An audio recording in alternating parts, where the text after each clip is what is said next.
नमस्कार, स्वागत है आपका। मैं हूं आपके साथ उन्नति भटनागर। एनसीईआरटी ने कक्षा 6 से 12 तक के विद्यार्थियों के लिए भारत पाकिस्तान के विभाजन पर एक विशेष मॉड्यूल जारी किया। इस मॉड्यूल में भारत के बंटवारे के लिए 3 प्रमुख जिम्मेदार बताए गए। मोहम्मद अली जिन्ना कांग्रेस पार्टी, नेहरू और पटेल के नेतृत्व में, और अंतिम वायसराय लॉर्ड माउंटबेटन। इस नई व्याख्या ने शिक्षा जगत, राजनीतिक दलों और समाज में जोरदार बहस छेड़ दी है। एनसीईआरटी की किताब के इस एक चैप्टर को लेकर अब राजनीति गर्म हो गई है। इस चैप्टर में देश के बंटवारे के 3 मुख्य कारण बताए गए। पहला, जिन्ना ने देश के बंटवारे का सपना देखा। दूसरा, कांग्रेस ने इसे स्वीकार किया। और तीसरा, माउंटबेटन ने बंटवारा कराया। किताब में कांग्रेस का स्पष्ट जिक्र है और 3 मुख्य कारण बताने के कारण सियासत तेज हो गई है। कांग्रेस के प्रवक्ता पवन खेड़ा ने प्रतिक्रिया देते हुए कहा, आग लगा दीजिए इस किताब को। असली हकीकत यह है कि हिंदू महासभा और मुस्लिम लीग की मिलीभगत से ही देश का विभाजन हुआ। इतिहास में सबसे बड़े दोषी वो लोग माने जाते हैं जिनका योगदान बंटवारे में रहा। इतिहास का सबसे बड़ा दुश्मन आरएसएस है। उनके योगदान को कई पीढ़ियां भी माफ नहीं करेंगी। वहीं बीजेपी प्रवक्ता गौरव भाटिया ने कहा, जिन्ना और राहुल, इनकी सोच एक जैसी है। धर्म के आधार पर भारत को बांटना, धर्म के आधार पर अखंड भारत को बांटा गया, और उसके बाद जो जिन्ना की तुष्टीकरण वाली सोच आज राहुल गांधी और कांग्रेस पार्टी में दिखाई देती है। तो वहीं एआईएमआईएम प्रमुख असुद्दीन ओवैसी ने कहा, बंटवारे के लिए मुसलमान जिम्मेदार नहीं है। एनसीईआरटी में मुस्लिम अगेंस्ट पार्टीशन किताब शामिल होना चाहिए ताकि सही इतिहास पढ़ाया जा सके और बार बार फैलाए जाने वाले झूठ को सुधारा जा सके। इतिहास के अनुसार उस समय मुसलमानों की स्थिति बहुत कमजोर थी। केवल कुछ लोग ही जमीन या इनकम टैक्स देने में सक्षम थे। करीब 19% मुसलमान भी अपनी जरूरत की चीजें जुटा नहीं सकते थे। समाज की असली ताकत जमींदार और रजवाड़े ही थे। वहीं समाजवादी पार्टी के मुखिया अखिलेश यादव ने कहा कि बीजेपी की कोई विचारधारा नहीं है। बीजेपी की एक विचारधारा है कुर्सी पर बने रहना। बीजेपी का जब जन्म हुआ था तो उन्होंने कहा था कि वो समाजवादी रास्ते पर चलेंगे, लेकिन आज बड़े उद्योगपतियों और अमीर लोगों को अधिक फायदा पहुंचाना जा रहा है। गरीब, पिछड़ा वर्ग, दलित और आदिवासी समुदायों के साथ भेदभाव की स्थिति बनी हुई है। तो ये तमाम आरोप प्रत्यारोप किए जा रहे हैं। इस पूरे मुद्दे को लेकर इसी पर चर्चा होगी।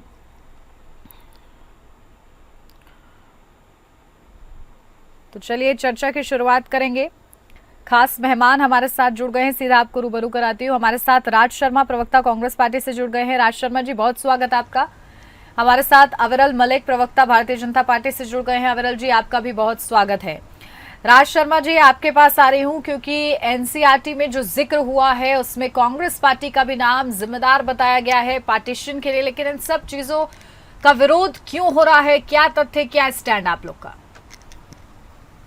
अरे, भारतीय जनता पार्टी की मैं तो एक ही बात कहना चाहता हूँ, भारतीय जनता पार्टी की किसी बात का भी विश्वास करने के लायक नहीं है।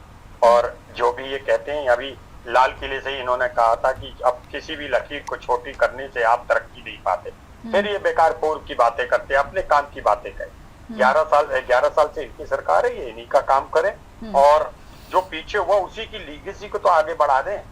जो काम अधूरे रह गए उनको आगे बढ़ाइए। भाई, 1947 में हमारे देश में क्या था, ये हमें बताने की जरूरत नहीं है। सब जानते हैं, भारतीय जनता पार्टी के नेता जानते हैं, सब जानते हैं। आप उमा भारती जी का बयान सुनिए, देखिए, वो लोग नेता थे, वो लोग सही बयान देते। अब क्या है, भारतीय जनता पार्टी में जब से 2014 से ये सरकार में आए हैं, तब से इनके अंदर एक भावना पैदा हो गई कि विपक्ष को बारे में गलत सलत ही कहो। मैं कहता हूं, जो लाल किले से उन्होंने कहा कि किसी भी लकीर को छोटी लकीर करने से काम नहीं चलता, तो ये मानसिकता मनसा वाचा कर्मा, ये अपने ऊपर लागू क्यों नहीं करते? तो मैं नहीं समझता कि ये भारतीय जनता पार्टी कुछ कहे। दूसरे के बारे में बात करने से पहले वैसे भी कहावत है कि अपने बारे में सोचना चाहिए।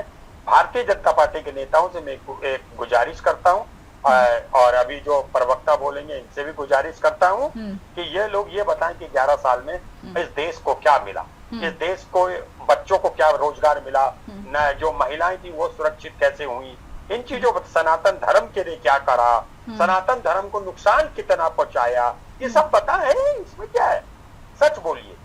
अगर सच बोलते हो तो माफी लिया। और वैसे भी अभी देख लीजिए क्या हुआ, वो कल अभी 6 तारीख को सुप्रीम कोर्ट ने एक फैसला दिया।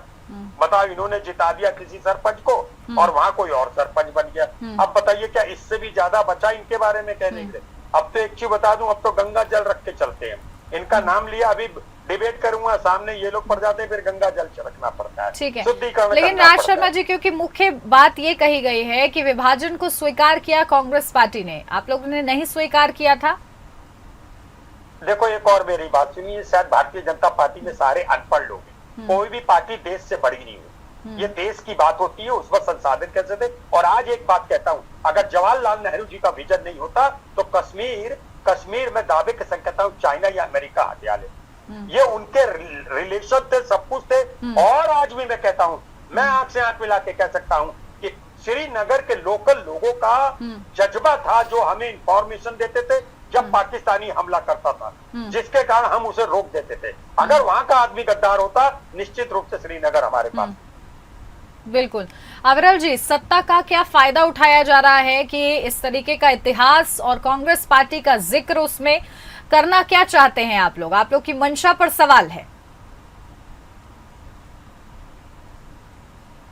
जी नहीं, देखिए, अगर हमारी मंशा पे सवाल कर रहे हैं तो मैं समझता हूँ ये सच्चाई पे सवाल कर रहे हैं और सच्चाई से लड़ने का काम कर रहे हैं। देखिए, जहां तक विषय हमारी पार्टी का, भारतीय जनता पार्टी का, केंद्र सरकार का, तो ये बिल्कुल स्पष्ट है, हम सच्चाई के आधार पे चलने वाले लोग हैं। और उसके साथ साथ जो भी त्रुटियां इतिहास में पूर्व में रही हो या किसी प्रकार से कांग्रेसी एजेंडा या कम्युनिस्ट एजेंडा कभी चलता रहा हो, उसमें तब्दीली और परिवर्तन आना चाहिए। अगर कोई त्रुटि रही है तो उसमें मैं समझता हूँ क्या समस्या है। नंबर 2, एनसीईआरटी की अगर पर्टिकुलरली बात कर ली जाए, कोई भी छात्र, कोई भी विद्यार्थी जब कक्षा 1 से एक तरीके से पढ़ना प्रारंभ करता है और कक्षा 12वीं तक पहुंचता हुआ समझदार होता है और अन्य चीजों को भी वो पढ़ता है, एक तरीके से अगर उसका पॉलिटिक्स में इंटरेस्ट है, इतिहास में इंटरेस्ट है, इंडियन पॉलिटिक्स में उसका इंटरेस्ट है, तो निश्चित रूप से अन्य पुस्तकों जब पढ़ता है, अन्य लाइब्रेरीज पे जब वो जाता है और या समाज में वो एक तरीके से पढ़ता है, तो मैं समझता हूँ उसे मालूम पड़ जाता है कि किस तरीके से पर्टिकुलरली एनसीईआरटी में वो चीजें मौजूद नहीं है जो होनी चाहिए थी, चाहे वो छत्रपति शिवाजी महाराज जी का वर्णन उस समय करा हो या अन्य चीजें रही हो जो एक तरीके से गौरवान्वित करने का विषय है। और किस तरीके से पर्टिकुलरली अकबर को महान प्रदर्शित किया जाता था, वो भी एनसीईआरटी का दौर सबने देखा है। और उसके साथ साथ ये भी देखा है कि मुगल हिस्ट्री को किस तरीके से बढ़ा चढ़ा के पेश किया गया। और साथ साथ जहां तक विषय वोट बैंक पॉलिटिक्स का या फिर एक तरीके से मैं सोचता हूँ कि साजिशा जो परिवर्तन पूर्व में किए गए, कि इतिहास को तोड़ मरोड़ के पेश किया गया, वो सबके बीच में है। और वो जब कक्षा 12वीं का छात्र स्कूल छोड़ के ग्रेजुएशन में निकलता है, तब तक ही वो समझ जाता है ग्रेजुएट होते होते कि इसमें न जाने कितने साजिशें इसमें मौजूद रही हैं। और उसके साथ साथ जहां तक विषय साजिशों का या किसी प्रकार की इस तरीके की चीजों का, उस पर्टिकुलर बहस मैं नहीं पढ़ना चाहूंगा, लेकिन हाँ ये जरूर है और ये बिल्कुल स्पष्ट है कि जो सच्चाई है वो जनता के बीच तक जानी चाहिए। विद्यार्थियों को, छात्रों को जो सही इतिहास है वो पढ़ाया जाना चाहिए, इसमें कोई दो राय नहीं। हम इस मुद्दे पे राजनीतिकरण या किसी प्रकार की राजनीति में नहीं चाहते हैं, ये भी मैं आपके माध्यम से कहना इतिहास के साथ छेड़छाड़ नहीं होनी चाहिए। पर अविरल जी और राज शर्मा जी दोनों से ही मैं कहूंगी कि इतिहास के साथ छेड़छाड़ करने का अधिकार आप लोग को भी नहीं है शायद। बिल्कुल बिल्कुल राज शर्मा जी, ये तो बात सही कह दी। आपके पास आ रही हूँ, आपके पास आ रही हूँ, क्योंकि ये कहा जा रहा है कि आप लोग की जब सत्ता थी तो आप लोगों ने मुगलों के बारे में बहुत कुछ बताया, उनको महान बताया गया, तो उनके पास भी बोलने के लिए बहुत कुछ है, अब आप लोग के पास भी बोलने के लिए बहुत कुछ है, लेकिन इतिहास तो इतिहास ही रहेगा, वो तो बदलेगा नहीं। देखिए, बोलने को कुछ भी बोल लो, बोलने के लिए बहुत कुछ हो उसका कोई फायदा नहीं होता, करने के लिए बहुत कुछ होना चाहिए। मुझे एक बात पे जानना चाहिए कि भारतीय जनता पार्टी क्या कह के आई।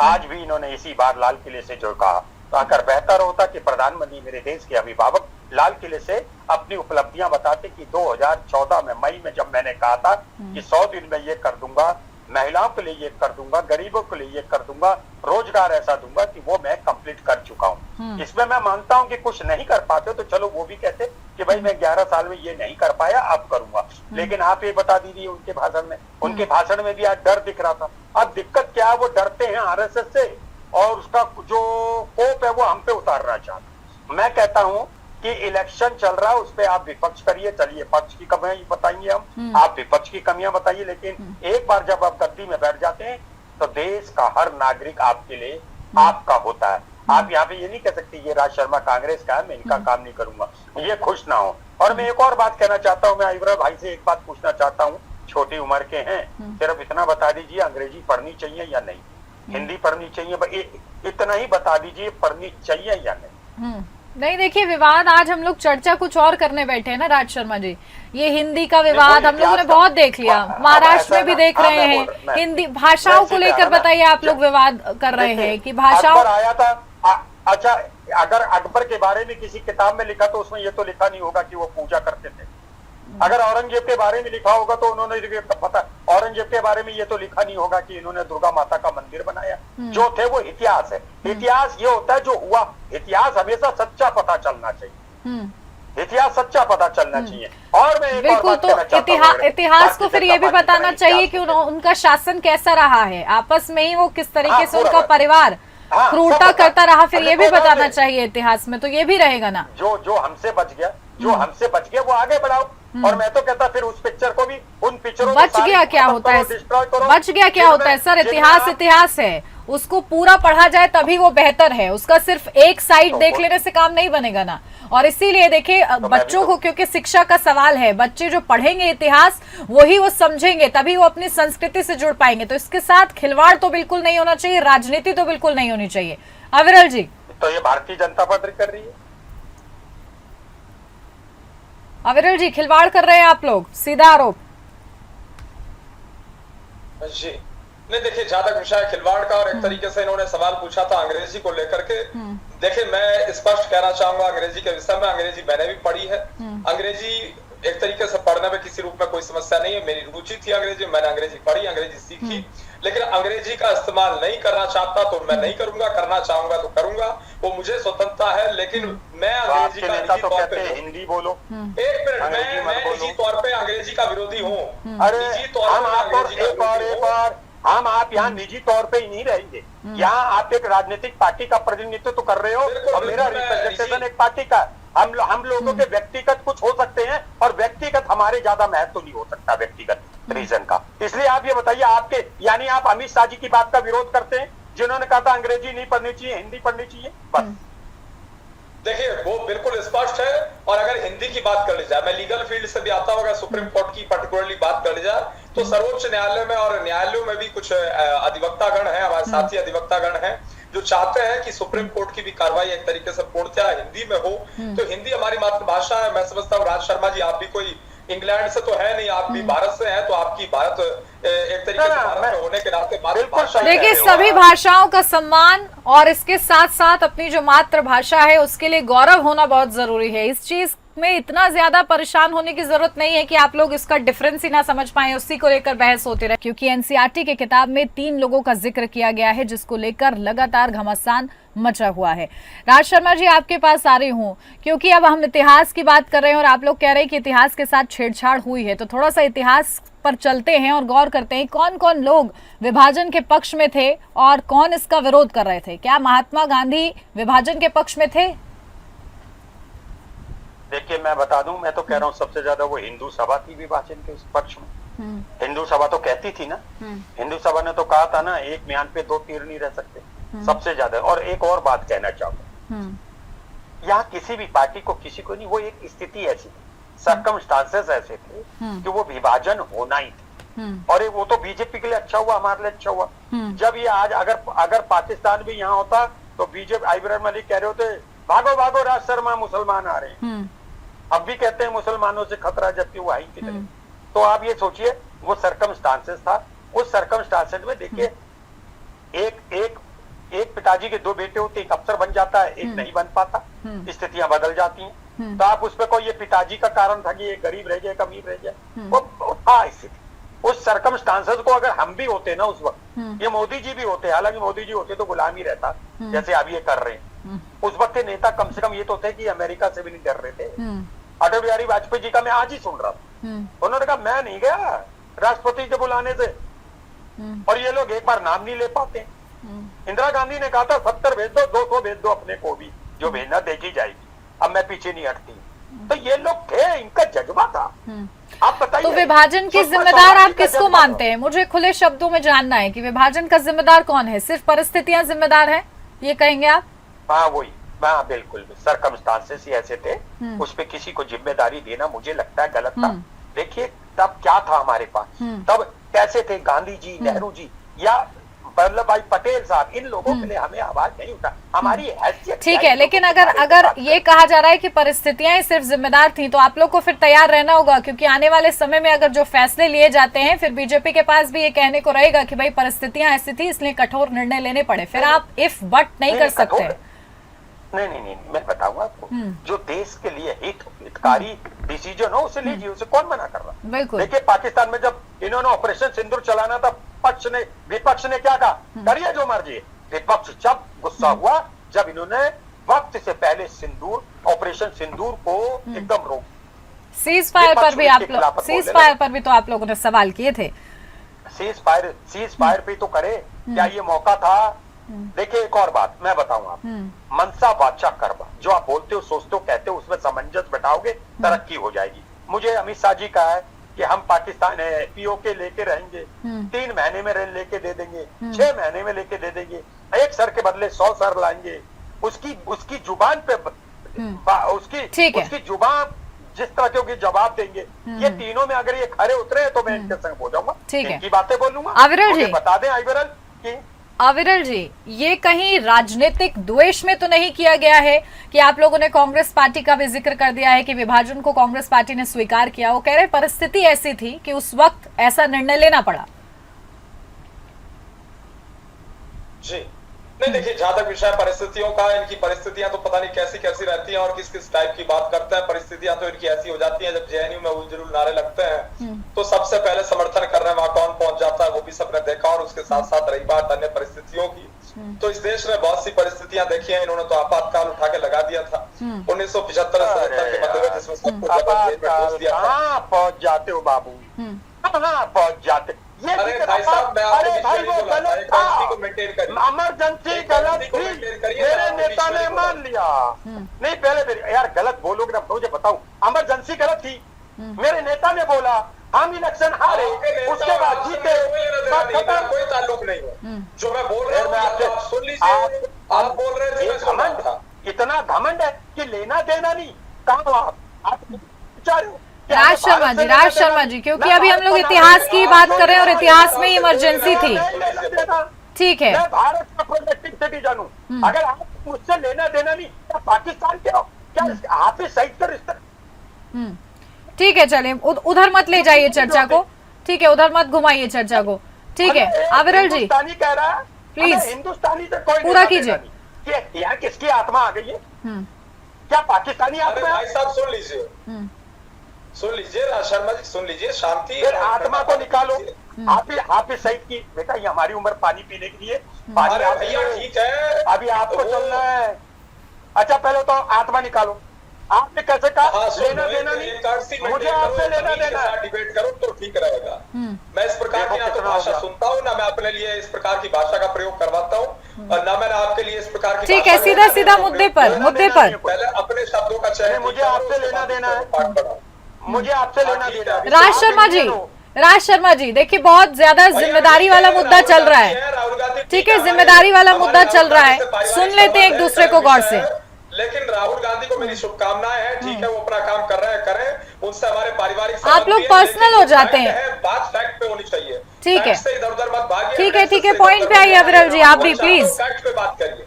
फैक्ट पे बात करिए, मुझे इससे कोई लेना देना और कोई परवाह नहीं है, मुझे गुरेज भी नहीं है। आपको फैक्ट पे बात करनी है, आप करिए बिल्कुल। और उसके साथ साथ क्या कर रहे कांग्रेस पार्टी के, वो तो नेताजी स्वर्गीय मुलायम सिंह यादव जी को जेल में भेज दिया गया था। आप बात के साथ गठबंधन करके बैठे हैं, वही आपको अपोज कर रहे थे। चर्चा तो फिर उस पर भी होनी चाहिए। आपका नेता देख लो, पहले अडवाणी जी के पैर छूते थे, अब उनसे बात तक नहीं करते हैं। इधर सुन लीजिए, सत्यपाल मलिक साहब को देख लो। आप कैसे जिंदा दिली हो? जिंदा दिल है आपका कुछ? देखिए, राजनीति में कोई भी दूध का धुला तो नहीं मिलेगा ना अविरल जी और राज शर्मा जी, कोई दूध का धुला तो नहीं मिलेगा। जब जब सत्ता आई है, सत्ता कि अगर गलतियां हुई है तो उसे स्वीकार कीजिए, आगे बढ़िए। ये कहीं ना कहीं दिखाएगा कि आप लोग परिपक्व हैं। नहीं, आप इनसे पूछिए, क्या भारतीय जनता पार्टी के नेता, मेरे देश के प्रधानमंत्री अपनों को धोखा देते कि नहीं देते? यही मंच से कहो आज। अब सुन लीजिए, देखिए इस प्रकार की बात मत करिए, आप बीच में इंटरप्ट मत करिए। आपका हो गया, आपका एक टाइम पीरियड होता है डिबेट में बोलने का, आप बोलिए, अब शांति रखिए। अब मुझे बोलने दीजिए, क्योंकि नॉट योर पार्टी ऑफिस, ये आपका पार्टी का ऑफिस नहीं है। पार्टी को। पहले आप एक बार बताओ क्या ठीक है, चलिए ठीक है, एक एक करके बोलते, राज शर्मा जी आ रही हूँ आपके पास। किसी प्रकार की डिबेट करूंगा, ठीक है, जैसी डिबेट आपको चाहिए वैसी मैं भी कर सकता हूँ। आ रही हूँ आपके पास। अपनों का साथ देते हैं, अपनों की इज्जत करते हैं। होगी इस चीज से मत भागिए। अच्छा, क्या सत्यपाल मलिक साहब उनके थे, उनको इज्जत मिली, उनको तिरंगा क्यों नहीं लगा? इस बात का जवाब दो आज आप ही को जवाब देना, वरना आपकी आत्मा कसौटेगी आपको। आज की आत्मा आपको कसौटेगी। आप अपने किरदार को इसका जवाब नहीं चाहिए क्या राज शर्मा जी की एनसीईआरटी में जो लिखा गया है वो ठीक है कि नहीं है? इसका जवाब नहीं चाहिए आपको? नहीं, मैं एक और नहीं चाहिए आपको इसका जवाब, हाँ या ना? नहीं, मुझे जवाब चाहिए तो फिर रुकिए, थोड़ा उनको बोलने दीजिए। अविरल जी पूरा कीजिए। जी देखिए, जहां तक विषय एनसीईआरटी का और अन्य विषय जितने भी हैं, मैं समझता हूँ जो सच्चाई है, सच्चाई विद्यार्थियों तक, छात्रों तक पहुंचनी चाहिए। और जो सिलेबस है, उस सिलेबस में, कोर्स की किताबों में समझता हूँ अगर सच्चाई लिखी हो और सच इतिहास लिखा हो तो शायद बेहतर होगा। और उसके साथ साथ जहां तक विषय एनसीईआरटी का, एनसीईआरटी पे प्रत्येक छात्र, प्रत्येक विद्यार्थी विश्वास करता है और उनके माता पिता, अभिभावक भी उन्हें इस चीज के लिए फोर्सफुली कहते हैं कि जो एनसीईआरटी की पुस्तक में लिखा है वही चीज जेन्युइन है, वही चीज सही है। और उसके बावजूद अगर उसमें एक तरीके से गलत इतिहास लिखा हुआ होगा, गलत बिल्कुल, लेकिन ये तो सच क्या है, सच की क्या मापदंड है, ये कैसे पता चलेगा? अगर बच्चों को सच्चाई मिल रही है जानने को तो उन्हें पूरी ब्रीफ मिलना चाहिए। ऐसा नहीं कि आधा अधूरा सच उनको जानने को मिले, पूरा सच, इतिहास जैसा है वैसा हूबहू पेश होना चाहिए। ये सुनिश्चित कैसे करेगी सरकार?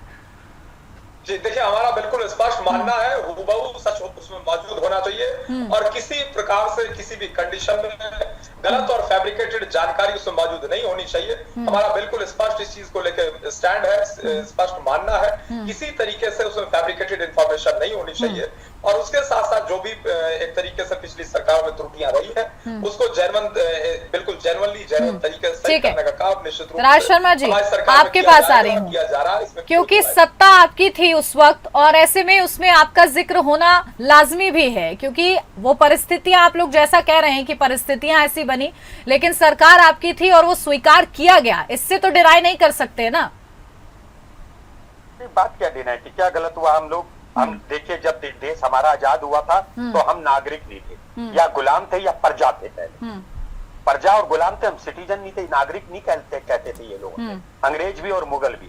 अब जब आजाद हुए 1947 में, उसके बाद नेहरू जी ने कहा भाई कि इलेक्शन कराया जाए, नागरिकता प्रदान होनी चाहिए। मैं इस बात को मानता हूँ, मैं ये मानता हूँ कि 100% ना तो बीजेपी सही कर पाती है, कोई भी कर सकता, मतलब 100% आप अगर आंकोगे तो नहीं, 100 में से 100 नंबर कोई सरकार नहीं लेती। लेकिन मैं एक बात मैडम जानना चाहता हूँ, आज ये बड़े होनहार प्रवक्ता हैं, आज मेरे देश में जो गवर्नर रहे हैं, कई स्टेट के गवर्नर रहे, अगर वो एक्सपायर करते तो उनकी डेड बॉडी के लिए क्या मेरे देश में एक तिरंगा झंडा भी नहीं था? क्या उनको झंडा मिलना चाहिए था? क्या वो इसके हकदार थे? मैं चाहूंगा कि मेरे काबिल प्रवक्ता, माय डियर फ्रेंड, अपनी बात को बताएं कि क्या सरकार को उन्हें झंडा से इनके पार्थिव शरीर में एक झंडा नहीं दे सकते? और अगर नहीं दिया तो आप इसको कैसे लेते हैं, बताइए आप। अविरल जी जल्दी से एक लाइन में जवाब, हालांकि ये बहस का विषय नहीं है, लेकिन आप जवाब दे दीजिए अब जब वो पूछ रहे हैं तो जल्दी से, बस एक लाइन में, ज्यादा वक्त नहीं है मेरे पास। जी नहीं देखिए, अगर इनका कोई भी देखिए विषय से हटके सवाल रहेगा उसको मैं एक अलग पीसी के माध्यम से, अलग अपने सोशल मीडिया हैंडल के माध्यम से इन्हें जो भी आवश्यक जवाब होगा मैं निश्चित रूप से दे दूंगा। बिल्कुल ठीक है। और ये मेरी फैमिली से रिलेटेड मैटर है, इसीलिए मैं इस विषय पे अभी कुछ नहीं कहना चाहता। ठीक है, बहुत शुक्रिया आप दोनों का हमारे साथ इस चर्चा में जुड़ने के लिए। और इसी के साथ इस खास चर्चा मेरे साथ बस इतना ही। नमस्कार।